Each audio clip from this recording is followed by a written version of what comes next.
Innal hamdalillah nahmaduhu wa nasta'inuhu wa nastaghfiruhu wa na'udzu billahi min shururi anfusina wa min sayyiati a'malina may yahdihillahu fala mudilla lahu wa may yudlil fala hadiya lahu.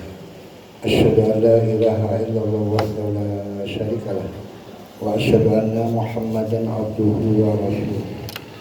Allahumma shalli wa sallim ala nabiyyina wa rasulina Muhammadin sallallahu alaihi wasallam wa ala alihi wa ashabihi wa man tabi'ahum bi ihsan ila yaumiddin, amma ba'du.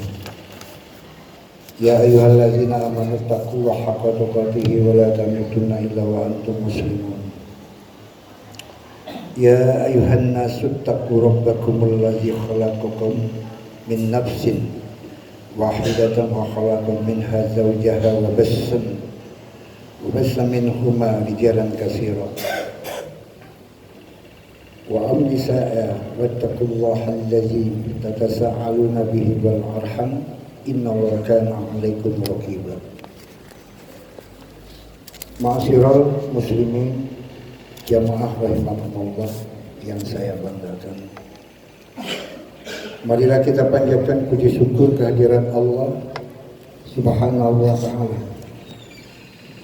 yang telah melimpahkan rahmat dan karunia-Nya yang tak terbatas kepada kita sekalian, terutama nikmat iman, Islam, kesehatan, keamanan, sehingga kita hadir di masjid yang penuh berkah ini dalam keadaan yang sangat sederhana darurat ini, tentu dalam rangka untuk melaksanakan sholat fardu Jum'ah berjamaah. Mudah-mudahan Allah senantiasa meridhoi apa yang kita lakukan pada siang hari ini. Salawat dan salam Allah senantiasa dilimpahkan kepada Nabi Muhammad sallallahu alaihi wasallam, keluarganya, para sahabatnya, dan siapa saja yang mengikuti sunnah beliau lahir dan batin dengan sabar dan ikhlas hingga hari kiamat kelak. Kami wasiatkan kepada diri kami sendiri maupun kepada seluruh jamaah salat Jumat sekalian, agar kiranya senantiasa bertakwa kepada Allah Subhanahu wa ta'ala dimanapun kita berada, di saat sehat maupun sakit, senang maupun susah, tenang maupun tegang. Semoga Allah Subhanahu wa ta'ala mengaruniakan kepada kita semua taufik dan kekuatan untuk bisa melaksanakan perintah-perintahnya semaksimal kemampuan kita dan menjauhi larangan-larangannya. Karena itulah cara bertakwa kepada Allah Subhanahu wa ta'ala sebagaimana dijelaskan oleh para ulama. Ma'asyiral muslimin rahimakumullah. Allah Subhanahu wa ta'ala berfirman di dalam surat At-Taubah ayat 18. Bismillahirrahmanirrahim. Innama ya'muru masajidallahi man amana billahi wal yawmil akhir wa aqama as-salata wa ata az-zakata wa lam yakhsha illa Allah wa 'asa ulaika an yakunu minal muhtadin. Sesungguhnya yang memakmurkan masjid Allah hanyalah orang-orang yang beriman kepada Allah dan hari kemudian, serta tetap melaksanakan sholat, menunaikan zakat, dan tidak takut kepada apapun kecuali kepada Allah. Maka mudah-mudahan mereka termasuk orang-orang yang mendapatkan petunjuk. Dalam ayat ini Allah Subhanahu wa ta'ala memuji orang-orang yang memakmurkan masjid. Salah satu bentuk memakmurkan masjid adalah mendirikannya atau membangunnya. Karena tidak mungkin kita melakukan berbagai bentuk kemakmuran masjid yang lain, seperti membersihkan, merawatnya, menjaganya, sholat, dan ibadah-ibadah lainnya di dalamnya, kalaupun masjid itu sendiri belum sempurna adanya. Ada masjid tapi belum sempurna. Alhamdulillah, masjid kita ini dengan bismillahirrahmanirrahim kita tekad, kita sempurnakan. Karena adalah satu yang tidak sempurna kiblatnya. Seperti kita lihat sekarang ini, luar biasa melencengnya kiblat kita. Ini yang sudah benar. Maka mendirikan masjid merupakan langkah pertama yang harus dilakukan untuk memakmurkan masjid. Rasulullah juga telah memerintahkan kaum muslimin untuk mendirikan masjid. Sebagaimana hadisnya berbunyi, An Aisyata qalat amara Rasulullah sallallahu alaihi wasallam bibina il masajidi fid duri wa antunazzafa wa tutayyab. Aisyah radhiyallahu anha dia berkata bahwasanya Rasulullah memerintahkan untuk membangun masjid di perkampungan penduduk serta memerintahkan untuk membersihkannya dan memberinya wewangian dan lain sebagainya. Hadis riwayat Ahmad, Abu Dawud dan At-Tirmidzi. Ma'asyiral muslimin rahimakumullah. Membangun masjid merupakan amal soleh yang sangat agung. Memiliki banyak keutamaan. Di antaranya adalah yang pertama, dia adalah termasuk amal jariah. Hal ini sebagaimana dalam hadis Abu Hurairah radhiyallahu anhu. Dia berkata bahwa Rasulullah bersabda, di antara amalan orang-orang mukmin yang akan terus mengalir kepadanya setelah kematian adalah ilmu yang diajarkan dan dia sebarluaskan, anak-anak soleh yang ditinggalkan, dan mushaf yang diwariskan, atau masjid yang didirikan, atau rumah untuk orang yang sedang dalam perjalanan Ibnu Sabil yang dia dirikan, atau sungai yang dia alirkan, atau sodakoh yang dia keluarkan dari hartanya di masa sehatnya dan di masa kematiannya, akan mengalir kepadanya setelah kematiannya. Hadis riwayat Ibnu Majah dan Al-Albani dinyatakan oleh hadis hasan. Yang kedua, Allah Ta'ala akan membangunkan rumah untuknya di surga bagi yang membangun secara ikhlas karena Allah. Sebagaimana Rasulullah bersabda, man bana masjidallah kafat hasil qafatin aw asfara banallaha lahu baitan fil jannah. Siapa saja yang membangun masjid karena Allah walaupun hanya sebesar tempat burung bertelur atau lebih kecil lagi, maka Allah akan membangunkan untuknya sebuah rumah di surga. Hadis riwayat Ibnu Majah dan disahihkan oleh Al-Albani.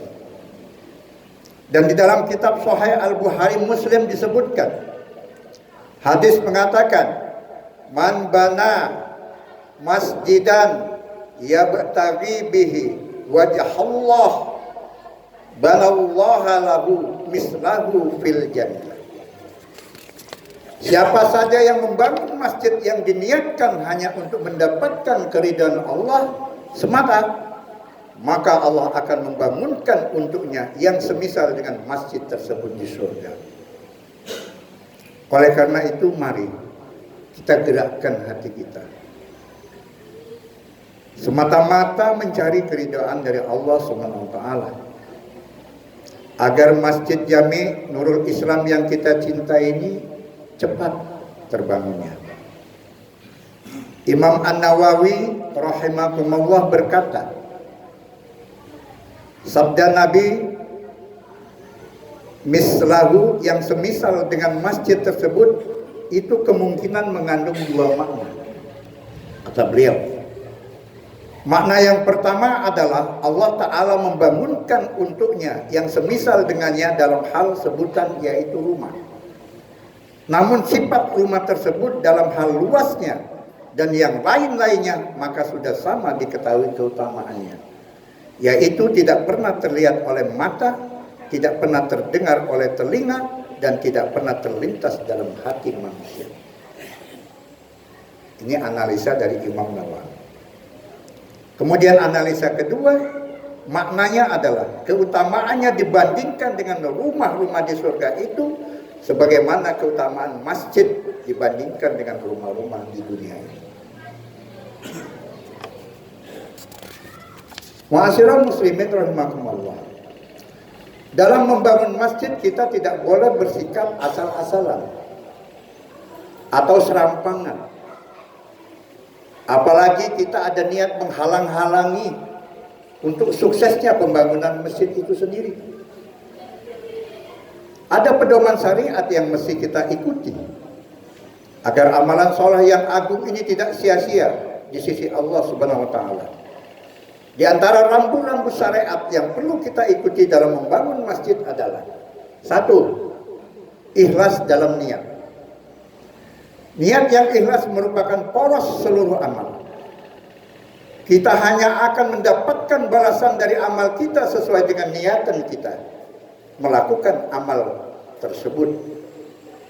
Yakinlah bagi panitia, para penyelenggara, dan para relawan-relawan lainnya, bila tulus dan ikhlas untuk membantu pembangunan masjid ini, insya Allah apapun yang kita niatkan akan dijabah oleh Allah Subhanahu wa taala.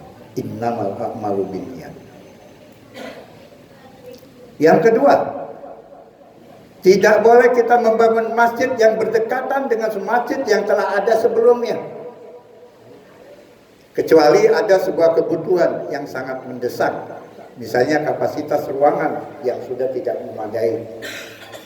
Alhamdulillah kalau kita sudah berjalan.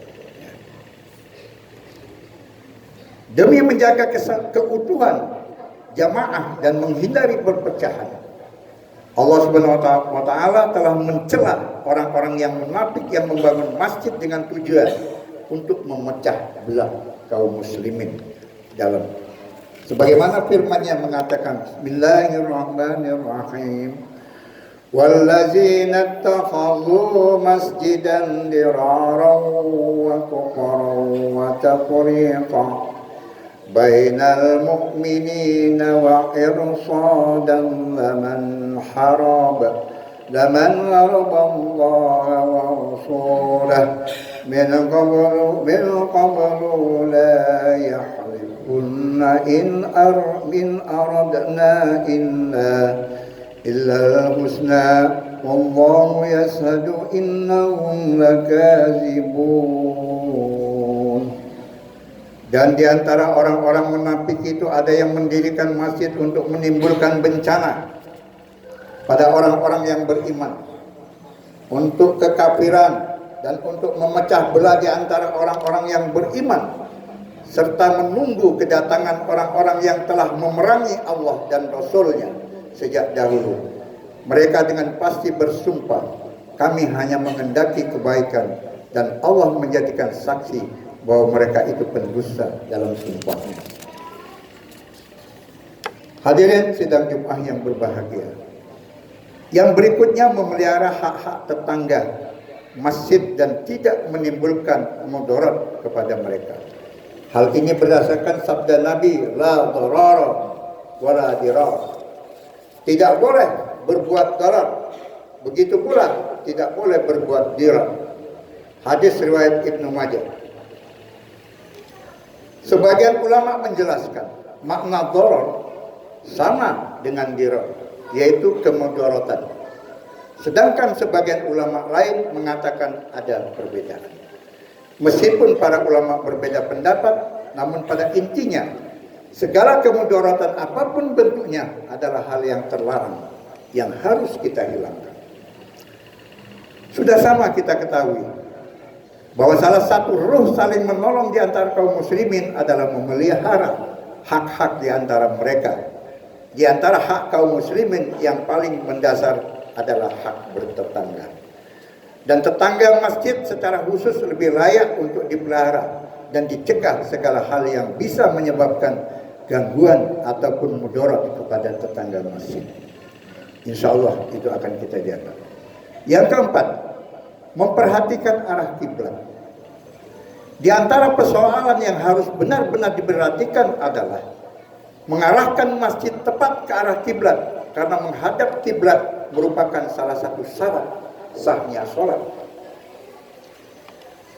Insya Allah arah kiblat yang ada di masjid ini sudah pas, sudah kita datangkan dari tim penentu arah kiblat dari Kemenak Lampung Tengah, disaksikan oleh para ulama-ulama dan tokoh di sekitar sini. Arah kiblat untuk masjid yang baru kita ini, termasuk yang kita isi yang kita huni saat ini, sudah ditentukan oleh Kemenak, oleh tim penentuan arah kiblat. Yang kelima, dilarang membangun masjid di atas kuburan. Hal ini sebagaimana dalam hadis dari Jundub bin Abdullah radhiyallahu anhu, ia berkata, aku mendengar bahwa 5 hari sebelum Nabi wafat, beliau bersabda. Sabdanya berbunyi, ala wa inna man kana qablakum kanu yattakhizuna kuburo anbiya'ihim wasalihihim masajida ala fala tatakhizul kubur masajida innahi anhakum anzalik. Ketahuilah bahwa orang-orang sebelum kalian mereka menjadikan kuburan para nabi dan orang-orang soleh, mereka menjadikan masjid-masjid. Ketahuilah, janganlah kalian semua menjadikan kuburan sebagai masjid-masjid. Sesungguhnya aku melarang kalian semua dari perbuatan itu. Hadis riwayat Muslim nomor 532. Insya Allah untuk masjid kita ini aman dari hal-hal tersebut. Nah, ini adalah 5 hal terpenting yang harus kita perhatikan saat-saat kita ingin membangun masjid. Tentu saja masih ada hal-hal lain yang perlu dipertimbangkan dalam masalah pembangunan masjid ini. Misalnya masalah hiasan masjid, kelayakan lokasi pendirian masjid ditinjau dari berbagai sisinya, masalah pengaturan shaf ataupun barisan salat dan lain sebagainya. Kemudian masalah pengaturan ruang sholat bagi wanita, masalah sirkulasi air wudhu dan lain-lainnya yang tidak memungkinkan untuk dibahas seluruhnya dalam waktu yang sangat terbatas, tapi insya Allah panitia akan memikirkan itu semua. Demikianlah khutbah tentang keutamaan membangun masjid yang bisa kami sampaikan. Mari kita berlomba-lomba di jalan Allah untuk membelanjakan harta kita untuk kesuksesan pembangunan masjid yang kita cintai ini. Barakallahu li wa lakum fil Qur'anil azim wa nafa'ani wa iyyakum bima fihi minal ayati wa zikril hakim wa taqabbala minni wa minkum tilawata innahu was-sami'ul alim. Aqulu qawli hadza wastaghfirullahal azim li wa lakum fastaghfiruhu innahu huwal ghafurur rahim. Allahumma shalli ala sayyidina Muhammad wa ala ali sayyidina Muhammad. Alhamdulillah hamdan kama amar. Asyhadu an la ilaha illallah wahdahu la syarika lah, ilahun lam yazal ala kulli syai'in wakil. Wa asyhadu anna Muhammadan abduhu wa rasuluhu wa habibuhu wa khaliluhu, akramil awwalina wal akhirin, al-mab'usi rahmatan lil alamin. Allahumma salli wa sallim ala sayyidina Muhammad wa ala alihi wa ashabihi wa man kana lahum minat tabi'in. Salatan daimatan bidawami was samawati wal ardi, amma ba'd. Wa ya ayyuhal hadirun ittaqullaha haqqa tuqatih wa zarul fawahisha ma zahara minha wa ma batan وحافظوا على الطاعة وحضور الجمعة والجماعة والصوم وجميع المأمورات والواجبات. واعلموا أن الله أمركم بأمر بدأ بنفسه وسنى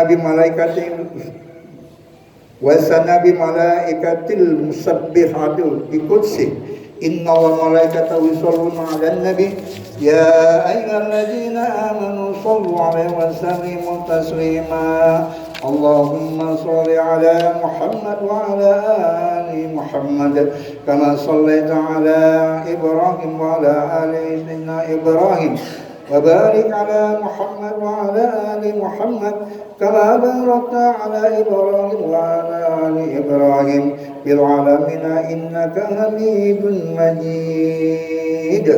اللهم اغفر للمسلمين والمسلمات والمؤمنين والمؤمنات الأحياء والأموات. اللهم ادفع عنا البلاء والوباء والفحشاء والمنكر والبغي والسيوف والمختلفة والسجائد والمحن ما ظهر منها وما بطن من بلد هذا خاصة ومن بلدان المسلمين عامة إنك على كل شيء قدير. ربنا آتنا في الدنيا حسنة وفي الآخرة حسنة وقنا عذاب النار. والحمد لله رب العالمين. عباد الله إن الله يأمر بالعدل والإحسان وإيتاء ذي القربى وينهى عن الفحشاء والمنكر والبغي يعظكم لعلكم تذكرون ولذكر الله أكبر.